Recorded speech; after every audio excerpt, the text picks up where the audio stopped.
우리 함께 하나님의 말씀 사무엘상 15장 22절에 있는 말씀을 함께 보도록 하겠습니다. 사무엘상 15장 22절에 있는 말씀입니다. 사무엘이 이르되 여호와께서 번제와 다른 제사를 그의 목소리를 청종하는 것을 좋아하심같이 좋아하시겠나이까? 순종이 제사보다 낫고 듣는 것이 순양의 기름보다 나으니. 아멘입니다. 우리 또 한 본문 구절을 함께 또 보겠습니다. 계시록 1장 3절에 있는 말씀입니다. 우리 이 말씀 한번 다 같이 읽어보도록 하겠습니다. 시작. 이 예언의 말씀을 읽는 자와 듣는 자와 그 가운데 기록한 것을 지키는 자는 복이 있나니 때가 가까움이니라. 아멘입니다. 우리 함께 기도하시고 요한계시록 공부를 시작하겠습니다. 하나님 우리 아버지, 우리가 살아가야 할 말씀, 샛별과 같은 성경 예언의 말씀을 주셔서 감사합니다. 우리를 사랑하셔서 예언의 말씀을 주시고 우리 삶의 길을 안전하게 인도하신 하나님께 감사를 드립니다. 예언의 말씀을 통해 깨달은 바 말씀에 순종하는 믿음을 가지고 싶습니다. 우리가 이 헛된 세상에 목적을 두지 말고 우리가 영원한 복음에 우리의 마음을 두게 하여 주시옵소서. 지금 이 시간 진실되게 기도하는 주의 백성들에게 참된 믿음을 소유하도록 축복하여 주시기를 예수 그리스도의 이름으로 간절히 기도하옵나이다. 아멘. 오늘 우리가 읽은 이 본문 성경 구절 두 구절은 하나님께서는 온전히 순종하는 백성들을 사랑하시겠다라고 하는 약속의 선포입니다. 혹시 부족해서 헌신하지 못해도 말씀에 순종하는 백성들에게는 약속된 축복을 경험케 하시겠다 약속해 주심에 감사를 드립니다. 계시록의 말씀을 통해서 마지막 시대에 그의 백성들이 어떻게 살아야 할지를 가르쳐 주시고 오늘 그 말씀을 듣는 대로 순종할 수 있는 믿음을 주시기를 우리 예수님의 이름으로 간절히 소망합니다. 종교는 선택의 시간입니다. 그리고 그 선택은 사람의 운명을 결정한다라고 이야기하고 있습니다. 첫 번째 선택은 바로 하나님을 믿느냐 믿지 않느냐라고 하는 선택입니다. 하나님을 믿지 않는 종교는 다 하나입니다. 그래서 우리가 하나님을 믿느냐 믿지 않느냐라고 하는 이 선택은 매우 중요한 선택입니다. 그리고 두 번째 선택은 하나님을 믿기는 믿는데 믿는 것은 좋은데 하나님을 바르게 믿느냐 다르게 믿느냐라는 것입니다. 많은 사람들이 하나님을 믿고 있지만 성경에서 벗어나서 믿는 사람들이 너무 많다는 것입니다. 우리는 성경의 진리를 따라 바른 하나님을 믿는 축복을 경험하고 있음에 감사할 수 있게 되기를 간절히 소망합니다. 그리고 세 번째 단계는 그 말씀을 바르게 믿고 하나님을 믿는 대로 사느냐 아니면 자기 뜻대로 사느냐라고 하는 선택을 하는 것입니다. 믿음을 가지고 있더라도 자기 뜻대로 사는 백성들은 결국에 하나님을 선택하지 않을 것임을 성경은 우리에게 가르쳐주고 있다는 사실입니다. 우리가 이렇게 오늘날 듣고 깨달은 사람은 많이 있지만 그 말씀대로 사는 사람은 많지 않습니다. 왜 그럴까요? 말씀대로 따라 살려고 하는 그 순간 손해보는 일들이 눈앞에 보이기 때문입니다. 진리의 말씀 속에 아멘은 하지만 순간적인 내 삶의 현실을 바라볼 때 지금 눈에 보이지 않는 것보다 눈에 보이는 것이 더 중요하다고 생각되면 우리는 선택을 내 뜻대로 하며 살아갈 수밖에 없다는 것입니다. 그래서 오늘 성경은 우리에게 이렇게 권면하는 것입니다. 행함이 없는 믿음은 그 자체가 죽은 것이다.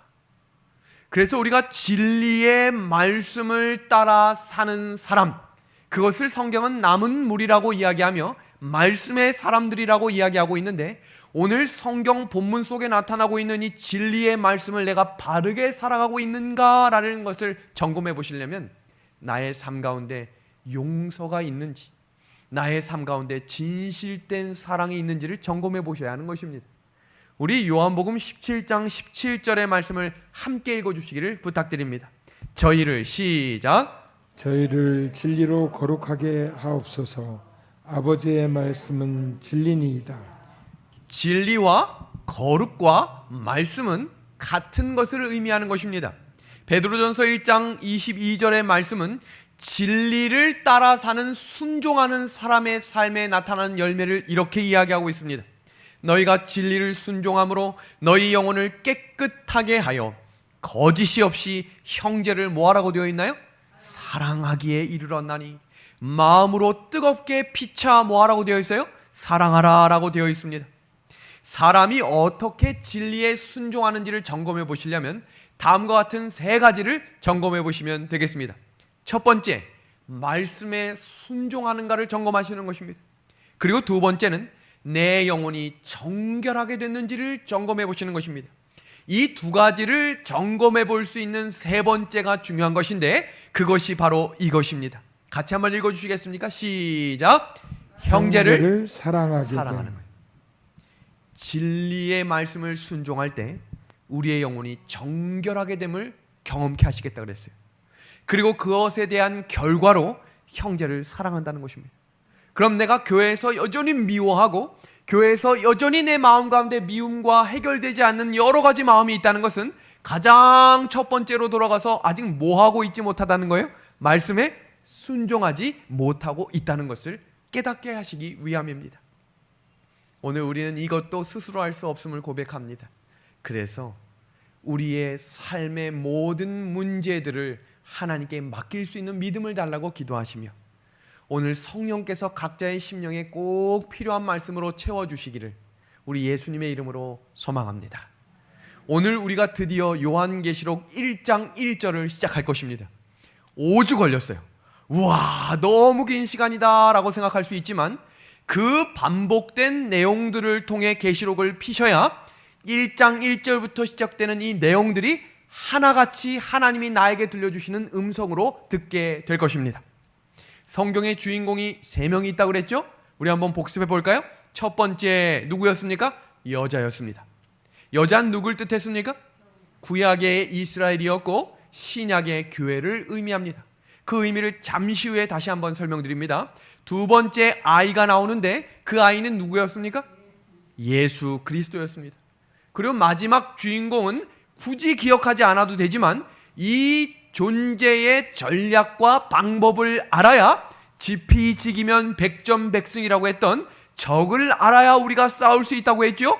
그래서 뱀, 용은 누굴 상징한다고 말씀드렸어요?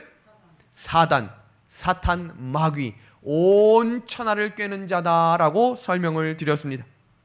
그런데 오늘 우리가 한 가지 더 점검하고 가야 될 것은 아이와 여자 사이에 우리가 인식해둬야 할 부분이 있는데 하나는 아이를 낳은 여자입니다. 한번 따라해 주시겠습니까? 아이를 낳은 여자. 시작. 아이를 낳은 여자. 예수님께서 누구를 통해 태어나셨죠? 넓게 생각하면 이스라엘 민족의 혈통을 빌려서 태어나셨죠? 그래서 아이를 낳은 여자가 누구예요? 이스라엘인 것입니다. 이해되십니까? 그래서 그것이 구약의 이스라엘입니다. 그리고 아이가 낳은 여자가 있죠. 아이가 낳은 여자. 그 여자는 누구예요? 아이가 낳은 여자. 교회입니다. 교회는 아이를 통해서 태어났지요. 우리가 이 내용을 조금 더 자세하게 살펴보려면 이 내용을 살펴보시면 되겠습니다. 예수님이 십자가에 돌아가실 때가 이 달력을 좀 보세요. 1월 14일 6월절입니다. 6월절 유대력으로 1월 14일이죠. 1월 15일부터 21일까지가 무교절이고 16일은 요제절입니다. 곡식단을 흔드는 제사예요. 이것은 예수님의 부활을 상징합니다. 요제절로부터 오순절, 이 50일이 지나면 오순절인데 십자가에서 잉태된 교회는 오순절에 성령이 내려오심으로 무엇이 태어났나요? 교회가 태어난 것입니다. 그래서 아이가 낳은 여자는 교회를 말하는 것입니다. 지금 이 말씀이 이해 안 되시는 분들은 오늘 예배가 마치시고 반복해서 3번씩 들으십시오. 그럼 이해가 될 것입니다. 성경이 바로바로 이해가 안 되는 이유는 우리가 모르는 것도 있지만 우리가 너무 분주한 가운데 예배를 바로 드리러 오면 우리의 마음이 정리가 안 되기 때문입니다. 간절히 기도하는 심령으로 하나님, 제가 말씀을 듣습니다, 하나님의 말씀을 깨닫게 도와주십시오 라고 기도하고 들으시면 이해가 되실 것입니다. 제가 지금 설명드린 것은 아이를 낳은 여자와 아이가 낳을 여자에 대해서 설명을 드린 것입니다. 그것이 구약의 이스라엘과 신약의 교회입니다. 그 내용을 조금 더 자세하게 설명해 드리면 다음과 같습니다. 지금 제가 십자가를 중심으로 좌우편에 이스라엘과 교회를 놔뒀지요. 이것이 다 여자와 아이와 연관이 되어 있는 거예요. 그래서 이 여자와 용이 끊임없이 지키려고 하고 죽이려고 하는 선악의 대쟁투의 중심, 그것이 바로 교회인 것입니다. 그래서 그 이스라엘을 끊임없이 죽이려고 했죠. 왜 죽이려고 했을까요? 그 여자를 통해 누가 태어나세요? 아이가 태어나죠. 그 아이가 태어나면 자기 뭐가 상할 걸 알아요. 머리가 상할 것을 알았기 때문에 어떻게 해서든지 죽이려고 끊임없이 노력하는데, 사탄은 누굴 사용합니까? 대리자, 짐승을 사용합니다. 어떤 짐승을 사용해요? 한번 볼까요? 애굽을 사용했지요. 아수르를 사용했죠. 그 다음 등장하는 누가 나옵니까? 바벨론 사자입니다. 그 다음 페르시아 뭐가 나옵니까? 곰이 나옵니다. 그래서 여자와 짐승이라고 하는 거예요. 사탄은 언제나 대리자를 통해서 예수님의 뿌리가 나올 모든 것들을 말살시키려고 하지만 말살돼요, 안 돼요? 안 되지요. 왜요? 예수님의 약속, 이 성경은 말씀 그대로 이루어지기 때문입니다. 그 예수님이 이 땅에 태어나셨습니까? 태어나십니다. 죽이려고 했고 그토록 멸절시키며 씨를 말리려고 했지만 예수님은 정한 시간에 정한 장소에서 태어나심에 감사를 드립니다. 그것이 약속이 이루어진다는 뜻이고, 다시 오실 예수님의 약속도 이루어질 것을 말씀하고 계신 것입니다. 로마 제국과 열국과 로마 교회가 끊임없이 교회를 핍박하고 죽이려고 했지만 그 교회는 사라지지 않았습니다. 그리고 그 가운데 남은 자손이 되어나 예수님의 초림의 약속과 재림의 약속을 성취하기 위해 전진하고 있는 것입니다. 그리고 천년기가 지나 지구가 완전히 황폐된 이후에 새 세상에 오는 새 하늘과 새 땅의 이야기가 우리 예수님이 말씀하신 요한계시록의 이야기입니다. 지금 이 도표를 보시면 아주 명확하고 분명하게 남은 자손의 뿌리를 설명드리겠습니다. 범죄 이전에 죄 없이 살았던 아담이 범죄한 이후에 이 세상이 완전히 하나님의 뜻이 가리워졌습니다. 그럼에도 불구하고 언제나 남은 무리는 있어 왔다는 사실은 노아와 아브라함과 선지자들과 침례 요한과 제자들과 개혁자들과 남은 자손들이 그 기별의 말씀을 가지고 여전히 전진하고 있음에 감사를 드립니다. 계시록 7장 1절에 하나님의 인이 쳐지는 백성들이 나오는데 그 백성들의 이름이 14만 4천인입니다. 그래서 그들은 범죄 이후에 세상에서 하나님의 뜻을 찾아 지켜나간 사람들을 뭐라고 부른다고 제가 한번 설명드렸죠? 남은 자입니다. 진리를 목숨보다 소중하게 생각하고 진리의 빛을 따라갔던 사람들입니다. 이 사람들의 특징이 다음과 같습니다. 진실로 죄를 회개하고 돌이켜 하나님께 나아가는 사람들은 누구나 남은 무리가 될 수 있다는 사실입니다. 남은 무리는 단순히 구원받기 위해 순종하는 사람들이 아닙니다. 그 사람들의 특징을 한번 같이 읽어볼까요? 노란 글씨입니다. 마음이 시작. 마음이 하나님과 합해 있기 때문에 자연스럽게 순종하는 것입니다. 마지막 시대에는 남은 무리를 주축으로 복음 사업이 끝나게 될 것입니다. 그것이 요한계시록 후반부에서 말하고 있는 핵심 이슈입니다. 복음은 천사들이 온 세상에 전하여 끝나는 것이 아닙니다. 그래서 우리가 부르는 찬송 중에 주께서 분부하신 일 누구도 할 수 없다 그랬어요. 천사도 할 수 없겠네 라고 하는 이 말씀에 감사를 드립니다. 우리가 할 일이 있다는 것입니다. 하나님께서 먼저 한 백성 무리를 준비시키심으로 예수님께서 재림하실 수 있는 준비가 마쳐지게 됩니다. 하나님께서 오순절 성령을 받은 초대교회 성도들을 통해 땅 끝까지 복음을 전하셨던 것처럼 마지막 때에도 먼저 남은 무리를 준비시키시고 초대교회와 동일한 성령의 역사로 준비된 남은 무리를 통해 땅끝까지 복음을 전하신다는 약속의 말씀입니다. 그리고 그때 예수님이 재림하시는 것입니다. 이 글을 한번 같이 읽겠습니다. 노란색 글씨만 읽어주시길 바랍니다. 예수님께서 이 땅에 오셔서 큰 빛과 성령의 역사를 보여주셨지만 그 당시 대부분의 사람들은 그것을 무시하고 거절했습니다.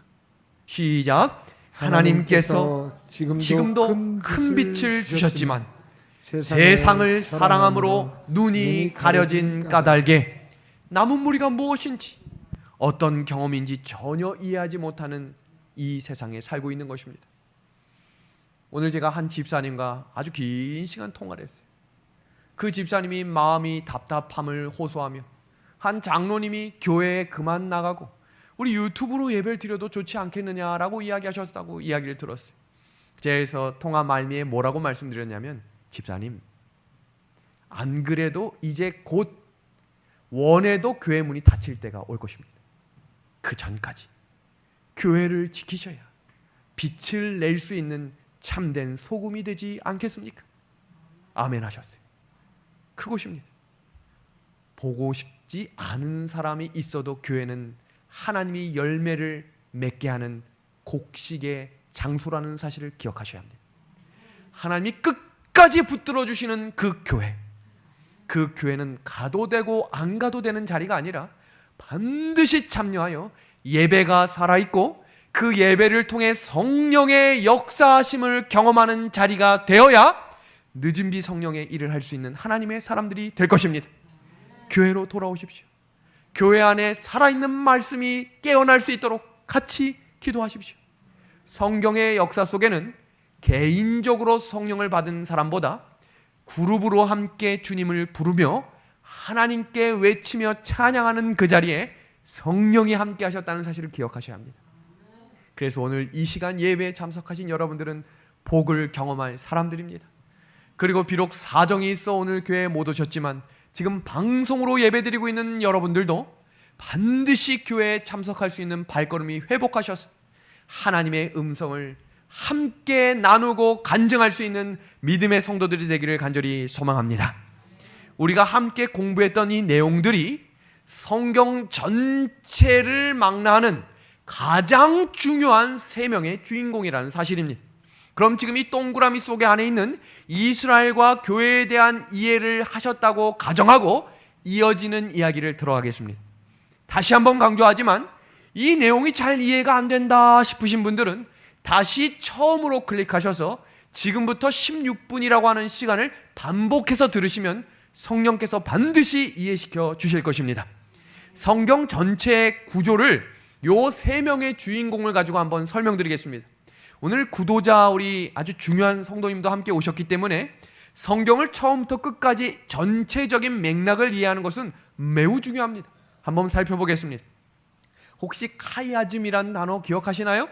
저희가 요한계시록 두 번째 시간에 공부했던 것인데 처음과 끝이 같고 두 번째와 네 번째가 같고 이 첫 번째와 이 다섯 번째 모든 내용들은 다 가운데 있는 내용을 강조하기 위해서 기록한 어법을 교차 대꾸법이라고 부르며 히브리 사상법으로 카이아즘이라고 부른다고 제가 설명을 드렸어요. 그 예로 다시 한번 복습합니다. 창세기 1장과 2장은 창조에 대한 이야기죠. 그리고 계시록 21장, 22장은 재창조의 이야기입니다. 성경 전체적으로 죄가 없는 유일한 4장이 이 4장이라고 그랬어요. 그리고 죄가 시작되는 창세기 3장과 죄가 완전히 끝나는 계시록 20장이 이렇게 교차해서 서로가 서로를 강조하고 있는 것입니다. 그럼 이 중간에 창세기 4장부터 19장, 계시록 19장까지의 모든 이야기는 이 죄를 가운데 두고 선악의 싸움이 이루어지고 있는 장면을 누구를 중심으로? 십자가를 중심으로 이어지는 장면이라고 설명을 드렸습니다. 그래서 이 초림과 재림에 대한 장면들을 통해서 A, A-, B, B-, 그리고 C라고 하는 이 부분을 강조하는 내용을 제가 뭐라고 설명드렸어요? 카이아즘입니다. 그러면 성경에 가장 처음 나오는 모세오경부터 한번 설명드리겠습니다. 성경 모세오경은 제일 처음 시작하는 창세기부터 출애굽기, 레위기, 민수기, 신명기로 이어지는 이 5권의 책 중에 카이아즘이라고 하면 가운데 있는 책의 이름이 레위기죠. 이 레위기를 중심에 두고 어떤 장면이 시작되는지를 설명드리겠습니다. 창세기와 신명기는 인류 역사가 어떻게 시작하고 어떻게 타락했는지를 기록합니다. 구약의 여자가 어떻게 형성되어 가는지, 아이를 낳을 여자가 어떻게 만들어지는지를 설명하고 있는 것입니다. 그래서 이 첫 글자로 카라고 하는 이 키라고 하는 단어는 중심에서 중요한 것이 만나고 있다라고 하는 의미입니다. 그러니까 지금 이 5권 책 중에 가장 중요한 책 한 권을 뽑으라면 무슨 책이에요? 레위기겠죠? 이 레위기가 왜 중요한지를 살펴보셔야 되는데, 레위기는 보세요. 아이에 대한 역할이 나옵니다. 예수님의 역할. 제사 제도에서 가장 중요한 건 뭐가 없으면 그 제사가 의미가 없죠? 어린 양의 피입니다. 그죠? 그리고 그 피를 드리는 방법은 내가 원하는 방법이 아니라 성경에서 가르쳐 주고 있는 확실한 방법대로 해야 구원을 얻을 수 있는 것처럼 성경의 레위기는 너무나 중요한 구절입니다. 그런데 우리가 성경을 읽다 보면 창세기는 원래 잘 알고 있는 내용이니까 쑥 넘어가고, 출애굽기는 그냥 우리 출애굽 과정을 잘 들었으니까 쫙 넘어가다가 갑자기 레위기의 번제, 요제, 막 번제단, 막 요출 뭐 다 나오면 갑자기 뚝 멈춰서 가지고 다시 처음으로 돌아가 1년을 시작하는 경우들이 있지만, 이것도 마찬가지입니다. 기도하는 마음으로 하나님께서 가장 중요하다고 말씀하신 성소의 제도와 제사 제도에 필요한 어린 양에 대한 이해를 할 수 있도록 기도하고 하나님께 간구하시면 하나님이 깨닫게 도와주실 것입니다. 여자, 이스라엘이 어떻게 탄생하게 될지, 그 여자가 걸어가야 될 길이 무엇인지를 기록하고 있는 이야기가 모세 오경에 대한 이야기입니다. 그리고 이어지는 역사서입니다. 역사서는 여호수아부터 사무엘 하까지 이어지는 장면입니다. 이 역사는 누구의 역사일까요? 여자의 역사입니다. 그 여자 누구라고 설명드렸어요? 이스라엘이겠죠? 성경 전체는 여자아이 뱀과 모두가 연관이 있어요. 그래서 이 대한 개념을 이해하셔야 성경이 쉽게 이해되는 것입니다. 그리고 역사서 다음에 나오는 것은 시문학서인데, 욥기, 시편, 잠언, 전도서, 아가서입니다. 이 이야기는 여자의 애환을 담은 이야기입니다. 시입니다. 여자와 관계된 여러 가지 파란만장한 이야기들이 시적으로 표현되어 있는 책이 바로 시문학서입니다. 그리고 이어지고 있는 책이 선지서인데요. 선지서는 이사야부터 말라기까지 나오는 책으로 크게 대선지서와 소선지서로 나뉘어집니다. 성경을 살펴보시면 두껍게 막 50장까지 되어 있다, 크다 해서 대선지서. 그 다음 짧은 말라기 막 3장, 2장, 1장으로 되어 있는 아주 작은 책들을 소선지서라고 부르게 되는 것입니다. 그럼 이 대선지서와 소선지서가 이 3명의 주인공으로 연결되는 이야기가 뭐겠어요? 하나님의 말씀으로 순종할 때 여자는 축복을 경험하지만, 말씀을 순종치 않고 불순종하고 배도했을 때 하나님은 반드시 그들을 벌하기 전에 누굴 보내시는지요? 선지자들을 보내셔서 깨닫게 하십니다. 잘못된 길이다, 온전한 길로 돌아가야 한다, 그 말씀을 들으면 다시 회복이 됐지만 그 말씀을 듣지 않으면 망했습니다. 그 과정들을 반복해서 훈련하고 있는 이야기가 바로 선지서의 이야기입니다.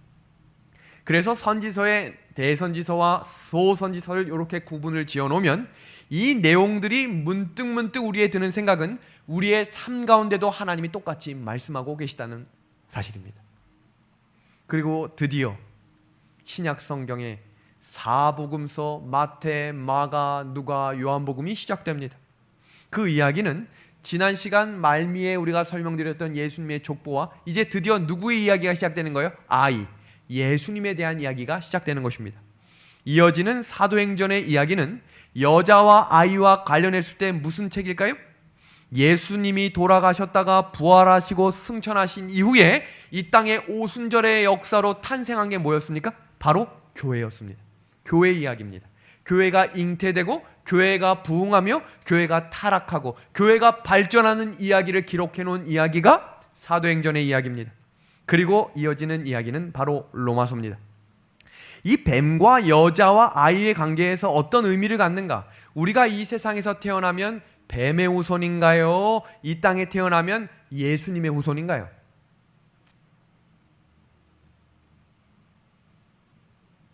방송사고입니다. 대답을 해주셔야 되는데 지금 3초 이상 아무 대답을 안 해주셔가지고 뱀의 자손입니다. 집사님 감사합니다. 성경 요한복음 8장 44절을 보면 우리가 기분은 나쁘지만 누구의 자손이라고 되어 있는지 한번 같이 읽어볼까요? 붉은 글씨입니다. 시작. 너희는 너희 아비 마귀에게서 났으니 이는 그가 거짓말쟁이요 거짓의 아비가 되었습니다. 그래서 로마서는 가장 중요한 장이 중간이라고 했죠. 그게 7장 8장이거든요. 거기에 양자라고 써놓은 거예요. 왜냐하면 우리가 태어날 때 누구의 후손이에요? 뱀, 마귀의 자손이라고 성경은 분명히 이야기하고 있습니다. 하나님의 자녀로 태어난 원리를 잠깐 설명합니다. 예수님은 태어날 때부터 누구로 잉태되셨죠? 성령으로 잉태되셔서 하나님의 아들로 이 땅에 태어나 하나님을 뭐라 불렀어요? 아버지라 부릅니다. 그런데 사람은 태어나면서 지금 누구의 후손으로 태어났대요? 마귀의 후손으로 태어났지만 우리가 거기서 끝나지 않고 무엇으로 거듭날 수 있다고 설명하셨죠? 물과 성령으로 거듭나면 우리도 하나님을 누구라 부를 수 있어요? 아버지라 부를 수 있다 그랬죠? 근데 둘 다 태어나는 원리는 반드시 뭐로 태어난다고 되어 있어요? 성령으로 태어나죠? 그래서 하나님을 아버지라 부를 수 있는 예수님과 나를 뭐라고 부르냐면 형제라고 부르는 것입니다. 이 원리를 히브리서 2장 11절의 말씀은 명확하게 이렇게 설명합니다. 거룩하게 하시는 이와 거룩하게 함을 입은 자들이 다 어디서 나왔대요? 한 근원에서 나서 뭐라 부른다고 되어 있어요? 형제라고 부른다 그랬어요. 그럼 거룩하게 하시는 이는 누구예요? 예수 그리스도이고, 그럼 거룩함을 입은 자들은 누굴까요? 우리입니다. 그럼 그 한 근원이 누굴겠어요? 성령입니다. 이것을 강조하고 있는 책이 로마서입니다. 그리고 이어지는 장면을 편지서입니다. 고린도전서부터 유다서까지는 파란만장한 아이가 낳은 여자의 교회가 성숙되어 가는 과정이 기록되어 있어요. 교회가 때로는 배도하기도 하고요, 타락하기도 하고요, 회개하기도 하고요, 다시 돌이키기도 하고요, 여자가 한창 사춘기를 경험하기도 하고요, 이설에 빠지기도 하고요, 복잡하게 살아가기도 합니다. 그때마다 하나님께서 사도 바울과 하나님의 제자들을 통해 편지를 보냅니다. 깨어나라. 마지막 때에 서로 사랑하라. 모든 것을 덮어주라. 하나님 안에서 한 형제가 되어라. 그것이 바로 편지서의 이야기입니다. 그리고 가장 마지막에 나온 이 책이 바로 요한계시록이 되는 것입니다. 이 모든 전체 여자의 일생과 아이와 뱀의 모든 과정을 성경 맨 끝에 압축해서 총정리하고 있는 책이 요한계시록입니다. 그래서 시작 공부에 기초 없이 갑자기 요한계시록을 펴면 반드시 중간에 포기하게 되는 것입니다. 그럼 지금 요한계시록의 구조를 살필 텐데요. 교차 대꾸법을 기억하시면서 가장 가운데 나온 것을 강조하고 앞 뒤에서 똑같이 그것을 강조하고 있는 내용들을 한 번씩 확인해 보겠습니다. 요한계시록 1장은 요한계시록 전체 서론인과 동시에 7교회에 대한 서론입니다. 7교회에 대한 권면이 어떻게 쓰여 있는지를 기록하고 있습니다. 그래서 계시록 2장과 3장은 7교회에 보내는 권면으로 7교회를 통해서 영적 교회의 상태와 그 치료 방법을 설명하고 있습니다. 그리고 이어지는 계시록 4장에서 5장은 7인이 떼어지는 배경에 대한 이야기가 나오는데, 이 7인은 이 땅에서 떼어지는 것이 아니고 하늘에서 두루마기가 임봉되어 있는데 하나하나씩 뗄 때마다 이 땅에서 여러 가지 사건이 일어나고 있음을 성경이 이야기하고 있습니다. 하나님의 하늘의 배경과 두루마리가 임봉된 배경과 왜 떼어져야 하는지에 대한 기록이 나와 있습니다. 그리고 이어지는 6장에서는 실제로 첫째 인에서 여섯째 인까지 떼어지는 장면이 기록되어 있고, 7째 인이 떼어지기 전에 하나님의 이마에 인치는 사건이 기록되고 있는 장이 계시록 7장의 이야기입니다. 그리고 계시록 8장 1절에 일곱째 인이 떼어지는 과정 속에 일곱째 인이 떨어지는 순간 어떤 일이 벌어지냐면 예수님의 재림이 일어나는 것입니다. 그것은 바로 교회의 역사를 기록하고 있는 것입니다. 이어지는 계시록 8장 2절에서부터 11장까지 이어지는 장면 속에서는 첫째 나팔부터 여섯 번째 나팔까지의 이야기가 기록되며 계시록 10장과 11장에는 재림 운동과 두 증인의 이야기가 기록이 되어 있습니다. 이 일곱 나팔은 이 세상의 역사, 뱀의 역사와 관련된 내용이 나오는 것입니다. 이 일곱 교회는 여자의 상태, 교회의 상태를 진단하는 것이라면 일곱 인은 여자의 역사, 일곱 나팔은 세상의 역사가 기록되어 있는 것입니다. 이 장면들을 잘 연결해야 계시록이 끊어지지 않고 연결되는 것입니다. 그리고 드디어 계시록 가장 중요한 12장에서 14장에 대한 내용이 나오는 것입니다. 카이아즘을 설명드렸죠? 이 계시록 12장을 여면 선악의 싸움과 아이와 여자와 뱀 사이의 싸움이 4단계로 나옵니다. 이 지금 보시는 이 도표는 아주 저희가 공부할 때 아주 자세하게 공부하게 될 것입니다. 구조적인 면이죠. 1차부터 3차까지는 이미 끝난 싸움입니다. 그리고 이제부터 이어지는 싸움이 4차 싸움인데 이 싸움이 어떻게 일어날 것인지를 보시면 하나님의 계명과 예수의 증거를 가진 자들을 용이 죽이기 위해 오는데 그 두 가지 방법은 전통과 일요일이라고 하는 법령을 가지고 오겠다고 계시록 12장은 분명하고도 명확하게 우리에게 설명하고 있다는 사실입니다. 그리고 계시록 13장에서는 그 사단의 대리자가 어떤 모습을 가지고 나올지, 적 그리스도가 어떤 힘과 권세를 가지고 이 땅에 오게 될지를 명확하게 기록하며 계시록 14장은 그 세력을 대비하고 싸우는 하나님의 백성들은 어떤 마음과 전략을 가지고 이 땅에 바로 서야 하는지를 기록하고 있는 세 천사의 기별이 기록되어 있는 것입니다. 그렇게 이어지는 장면 속에 일곱 재앙이 시작되는 것입니다. 예수님을 아무리 믿지 않고 거부감을 가져도 예수님은 이 땅에 오신다는 사실입니다. 오실 수밖에 없고 오셔야 합니다. 그래서 이 사실을 우리는 믿어야 하는 것입니다. 이것이 지구의 운명이라고 성경이 기록하고 있습니다. 그리고 오시기 직전, 오신 이후에 또 어떤 사건들이 일어날지에 대한 추가 설명이 계시록 15장부터 20장까지 연결해서 기록하고 있는 것입니다. 그 일곱 재앙이 일곱 교회, 일곱 인, 일곱 재앙이 시작될 때 이 배경들이 어떻게 시작되고 어떻게 마무리될지에 대해서 하늘 성소와 연결하고 있는 내용이 계시록 후반부의 이야기입니다. 그래서 우리가 다음 시간에는 성소에 대한 개념을 1시간 정도 압축해서 공부해 보려고 합니다. 이 성소의 구조와 원리를 명확히 이해해야 성경 계시록 1장부터 나오는 모든 장면을 이해하시는데 대단한 큰 도움이 되리라 생각이 됩니다. 그 선악과의 싸움이 끝나고 계시록 15장의 일곱 재앙의 배경이 나오면서 계시록 16장의 첫째부터 일곱 재앙이 이 땅에 쏟아집니다. 이 장면을 쉽게 이해하시려면 간단합니다. 출애굽기에 이스라엘 백성들이 출애굽을 할 때 바로가 바로 보내줘요, 안 보내줘요? 안 보내주죠? 그때 하나님께서 그 바로 땅 애굽에 뭘 내리셨죠? 10장을 내리셨죠. 강력한 재앙으로 완전히 초토화시킨 다음에 10번째 재앙이 뭐였어요? 어린 양의 피를 문설주에 발라야지만이 구원받는 백성이 될 수 있었던 것처럼 마지막 때에 예수님의 십자가를 붙들고 예수님의 공로를 의지하는 사람들만이 이 땅의 마지막 7째 재앙을 다 견디고 나서 다시 오실 예수님과 함께 구름 속으로 끌어올리는 영광을 경험하게 되겠다라고 하는 이야기가 계시록 이어지는 장면 속의 이야기입니다. 너무나 은혜로운 이야기입니다. 그리고 이어지는 장면 속에 이 땅이 완전히 황폐화되고, 제가 이 천년기를 지금 요번 주 안식일 금토로 할지 다음 주 안식일 금토로 할지 지금 준비하고 있습니다. 이 천년기의 역사도 너무나 아름답고 황홀한 환경과 의미를 우리에게 가르쳐 줍니다.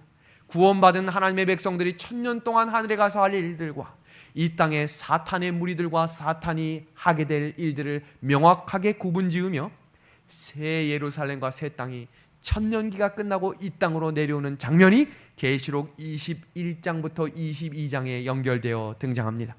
그리고 마지막 결론과 호소를 통해 이 땅에 살아가는 백성들에게 예수님의 재림을 기다리는 삶이 얼마나 축복되고 아름다운 삶인지를 기록하고 있는 이야기, 그것이 바로 요한계시록의 교차 대구법으로 이어지는 장면입니다.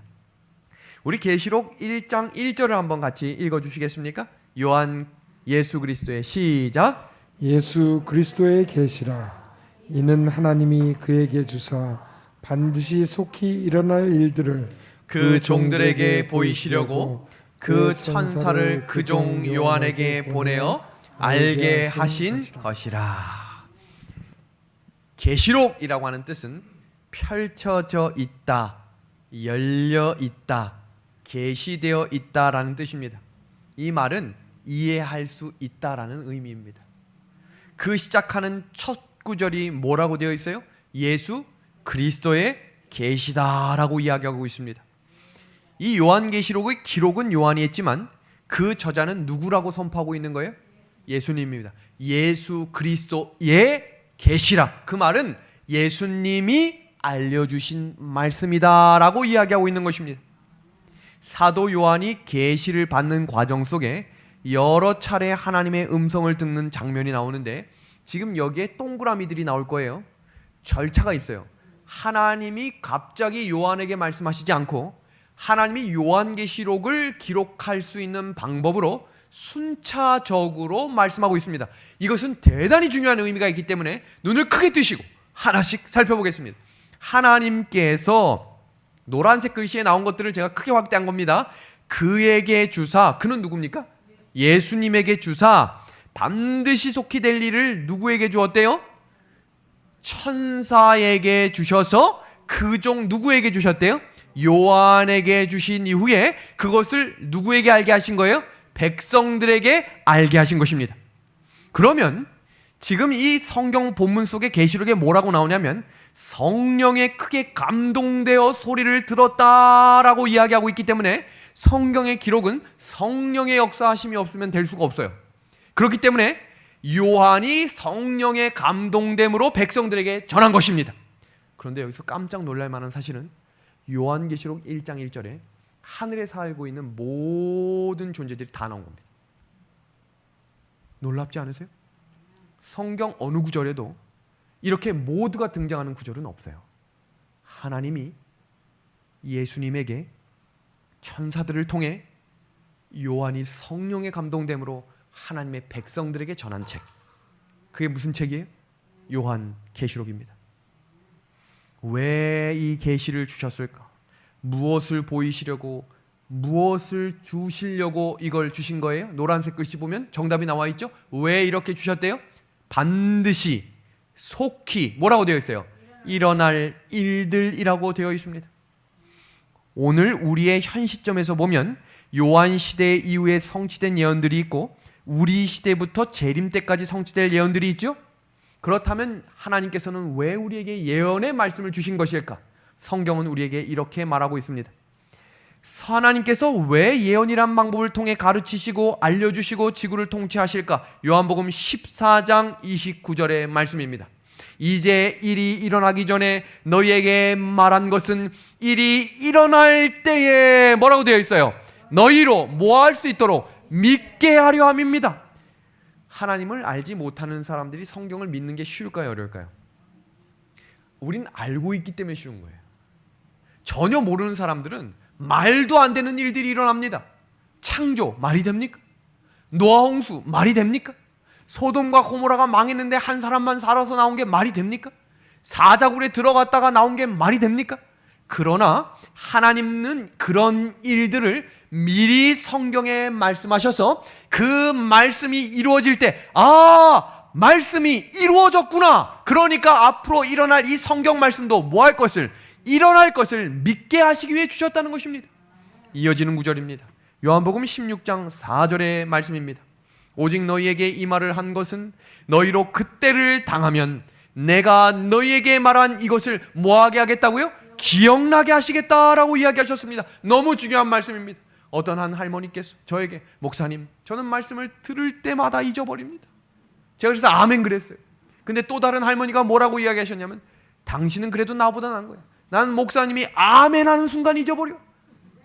그래서 제가 또 아멘 했어요. 또 다른 할머니는 뭐라고 하셨냐면 그래도 당신들은 나보다 낫지. 나는 방금 전에 한 말도 잊어버려. 그런데 여기서 중요한 것은 있더라도 하나님이 성령께서 뭐 하시겠다고 하셨어요? 필요할 때 기억나게 하시겠음에 감사를 드립니다. 우리는 우리 머리를 가지고 구원받는 백성이 아니에요. 너무 많이 알고 있는 게 중요한 게 아니라 그 말씀을 기억나게 하실 성령을 의지함으로 그 성령께서 내 걸음을 인도하신다는 것을 신뢰하는 것입니다. 그것이 예수님을 바라보는 삶입니다. 세 번째, 우리 같이 한번 읽어보겠습니다. 보라, 시작. 보라, 전에 예언한 일이 이미 이루어졌느니라. 이제 내가 새 일을 알리노라. 그 일이 시작되기 전에라도 너희에게 이르노라. 세상에 많은 사람들이 불안해서 점치는 집을 찾아가요. 정말 많은 사람들이 찾아갑니다. 얼추 잘 맞추는 것 같아요. 왜 그런 줄 아세요? 50%이기 때문이에요. 되면 좋은 거고 안 되면 어쩔 수 없는 겁니다. 그런데요, 사람은 앞일을 몰라요. 저희가 교통사고가 날지 10초 전에만 알았으면 교통사고 안 날 일이 얼마나 많겠어요. 그러나 우리는 5초 앞도 모릅니다. 그게 인간임이에요. 그러나 하나님께서 예언의 말씀을 주신 이유는 여기 보세요. 그 일이 시작되기 전에라도 너에게 뭐 하시겠대요? 말씀하시겠다. 그 말씀은 우리가 지금 공부하는 것입니다. 얼마나 감사한 일인지 모르겠어요. 이 일을 통해 앞으로 될 일과 할 일과 갈 길을 분명하게 보여주시겠다고, 그 길은 등불과도 같겠다고 말씀해 주심에 감사를 드립니다. 그래서 우리에게 데살로니가전서 5장 19절 뭐라고 말씀하셨는지 보겠습니다. 성령을 소멸하지 말고 무엇을 멸시하지 말라고 되어 있어요? 예언을 멸시하지 말라고 되어 있어요. 하나님께서 사람이 사는 이 땅에 예언을 쓰신 이유는 우리의 믿음을 더하기 위해 기록하셨다는 사실을 기억하십시오. 그래서 하나님의 백성들은 예언을 깊은 관심을 가지고 연구해야 하는 것입니다. 그렇다면 예언을 깊이 살필 때 하나님이 앞으로 갈 길을 보여주실 것입니다. 이어지는 계시록 1장 2절과 3절의 말씀입니다. 요한은 하나님의 말씀과 예수 그리스도의 증거 곧 자기가 본 것을 다 증언하였다. 사도 요한은 예수님의 제자 중에 가장 오래 살았을 뿐만 아니라 그 당시에 이미 구약 성경이 있었습니다. 그리고 요한계시록을 기록할 당시에 이미 신약 성경의 대부분이 다 기록이 돼 있어요. 그 역사적인 배경을 보시면 요한계시록이 기록될 당시에는 요한복음과 요한 1, 2, 3서를 제외한 모든 책들이 다 정리가 되어 있었다라고 고고학 서적에 나옵니다. 그 말은 무슨 말이냐면 여기 보세요. 자기가 본 것을 다 증언했다. 하나님의 말씀 뭘 상징하는 거예요? 구약과 신약 성경에 나오는 이야기입니다. 예수 그리스도의 증거 뭡니까? 반모섬에서 다 기록해 준 말씀들을 들었다는 것이지요. 그런데 여기서 중요한 사실은 제가 한번 질문해 볼게요. 장로님, 사도 요한이 요한계시록을 편지를 쓸 때 에베소에 쓴 것 따로 보내고 서머나에 쓴 것 따로 보내고 이 빌라델비아 교회에 쓴 걸 따로 보냈을까요? 아니면 계시록 1장부터 22장까지를 한 번에 쫙 모았고 한 번에 보냈을까요? 여기에 대한 명확한 기록은 성경에 나오지 않지만 많은 신약학자들이 공통적으로 이야기하고 있는 한 가지 사실은 반모섬에서 에베소까지의 거리가 배 타고 100km입니다. 그러니까 한 번에 짧게 보낼 수 있는 거리가 아니에요. 그러니까 한 권의 책을 만들어서 한 번에 보낸 것입니다. 그럼 그 책을 에베소에서 다 읽었겠죠? 그 당시에 뭐 인쇄술이 있었습니까? 복사 기능이 있었습니까? 한 사람이 뭐 했겠어요? 읽는 자와 그것을 뭐하는 자들과 듣는 자들과, 여기 성경 보세요. 이 예언의 말씀을 읽는 자와 듣는 자와 그 가운데 뭐한 것을? 기록한 것을 지키는 자는, 이게 그 의미입니다. 읽는 사람이 있었고요, 듣는 사람들이 있었고요, 그 말씀을 뭐하는 사람들? 지키는 사람들에게는 뭐가 있겠다고 되어 있어요? 복이 있겠다라고 말씀하시며, 오늘날 우리에게 강조하고 있는 가장 마지막에 나오는 말씀, 무엇이 가까웠기 때문이라고 되어 있어요? 때가 가깝기 때문이다 라고 이야기하고 있는 것입니다. 성도 여러분, 오늘 이 약속의 말씀들을 정리하며 오늘 한 가지 이야기를 정리하고 오늘 말씀을 줄이려고 합니다. 열왕기하 6장 8절에서 23절은 엘리사의 이야기입니다. 이 엘리사를 이야기할 때 성경은 그를 하나님의 사람이라고 이야기했습니다. 누구누구의 사람, 이건 대단한 의미가 있는 것입니다. 왜요? 이 사람은 내가 책임지겠다, 이 사람은 나의 사람이다 라고 말할 때 이야기하는 것입니다. 이때 한 사건이 일어납니다. 한 나라의 왕이 전투를 나가려고만 하면 곳곳에 상대편이 다 준비되어 있는 거예요. 그러니까 왕이 머리끝까지 화가 나가지고 우리 중에 스파이가 있다, 잡아서 죽여야 한다라고 하자 한 종이 와서 이렇게 이야기하죠. 신하가 와서 그 나라에는 엘리사라고 하는 하나님의 사람이 있습니다. 여기서 중요한 것은 우리 스스로가 하나님의 사람이라고 이야기하는 게 아니라 다른 사람이 우리를 지칭할 때 하나님의 사람이라고 말하는 것이 중요합니다. 사도행전 13장에 그리스도인이 가장 처음 나왔을 때에도 그들 스스로가 나는 예수님을 믿는 사람입니다 라고 이야기하지 않았고 하나님을 믿는 사람과 같다라고 이야기했습니다. 이 하나님의 사람은 어떤 특징이 있는지 볼까요? 그래서 이 왕이 화가 나가지고 완전히 병거와 군사들로 거기를 둘러진칩니다. 그 다음날 종이 일어납니다. 그 종의 이름마저 하나님의 종의 하나님의 사람의 사화는 이라고 기록되어 있어요. 그때 뭐라고 이야기하냐면 큰일 났습니다. 지금 우리가 죽게 생겼습니다. 잠잘 때가 아닙니다. 위기 중에 위기입니다. 도와주십시오 라고 이야기하자 엘리사가 그에게 하는 말을 들어보십시오. 후반부에 나오는 구절을 보시면 두려워하지 말라. 주께서 우리와 함께 하시니 무엇을 두려워하리요 라는 구절이 나옵니다. 그 사진이 바로 이 사진이죠. 그리고 엘리사가 그를 위해 기도하는 내용을 함께 보시길 바랍니다. 여호와여 원하건대 그의 눈을 열어서 보게 하옵소서. 말씀을 듣는 하나님의 사람들이시요. 하나님의 사람들 맞으시나요? 약속의 말씀을 붙들고 다시 오실 예수님을 기다리는 하나님의 사람들 맞으시나요? 그럼 그 사람들이 해야 할 기도문입니다. 하나님 그의 눈을 열어 보게 해 주십시오. 하나님 우리의 눈을 열어 하나님을 보게 해 주십시오. 이것이 엘리사가 드린 기도문입니다. 그때 어떤 일이 벌어졌어요? 온 천지를 둘러진치고 있는 불말과 불병거들을 보게 되었습니다. 그 사람이 바로 하나님의 사람이라는 것입니다. 사람의 눈은 보는 게 한정적이랍니다. 가장 작은 것을 보는 게 0.1mm래요. 사람의 눈으로 볼 수 있는. 그리고 가장 큰 것은 존재하지만 볼 수 없는 것들이 있나요? 있습니다. 그런 것들을 보게 만든 두 가지가 무엇이냐면 지금 눈에 보시는 초고전압 전자현미경과 전파만안경입니다. 이것은 보이지 않는 미지의 세계 것까지 다 보게 만드는 것입니다. 그런데 중요한 것은 이 두 가지가 볼 수 없게 만드는 하나가 있는데 그것은 바로 영적인 세계예요. 아무리 좋은 현미경도 하나님은 볼 수 없어요. 그러나 믿음의 눈을 가진 사람들은 성경을 통해 살아계신 하나님을 경험하게 될 것입니다. 우리의 앞길을 지도하시는 하나님을 만나게 되실 것입니다. 그 하나님께서 이 교회를 붙들어 주시는 모습을 보게 될 것입니다. 그래서 영감의 글은 우리에게 이렇게 권면하는 것입니다. 하나님께서는 당신의 교회를 최대의 위기의 때에 버리지 않으실 것이다.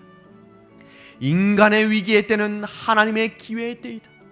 모든 인간적인 도움이 실패될 그때에 예수님이 우리를 도우러 오신다. 아멘입니다. 성도 여러분, 하나님이 우리를 구하기 위해 위기의 때를 기회로 삼아 붙들어 주실 우리 예수님을 바라보는 믿음의 눈을 가지시기를 소망합니다. 그 믿음의 눈을 가질 사람들이 외치는 그 음성을 다 함께 읽고 오늘 말씀을 줄이겠습니다. 여호와는 시작. 여호와는 나의 빛이요 나의 구원이시니 내가 누구를 두려워하리요. 여호와는 내 생명의 능력이시니 내가 누구를 무서워하리요.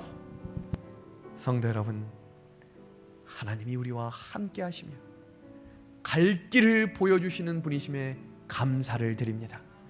그 약속을 믿는 백성들은 말씀을 순종하는 것입니다.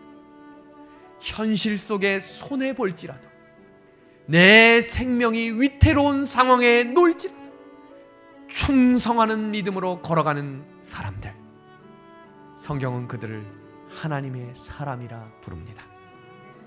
그 믿음을 저와 이 말씀을 듣고 있는 우리 하늘 가족들에게 충만히 허락하시기를 우리 예수님의 이름으로 간절히 소망합니다.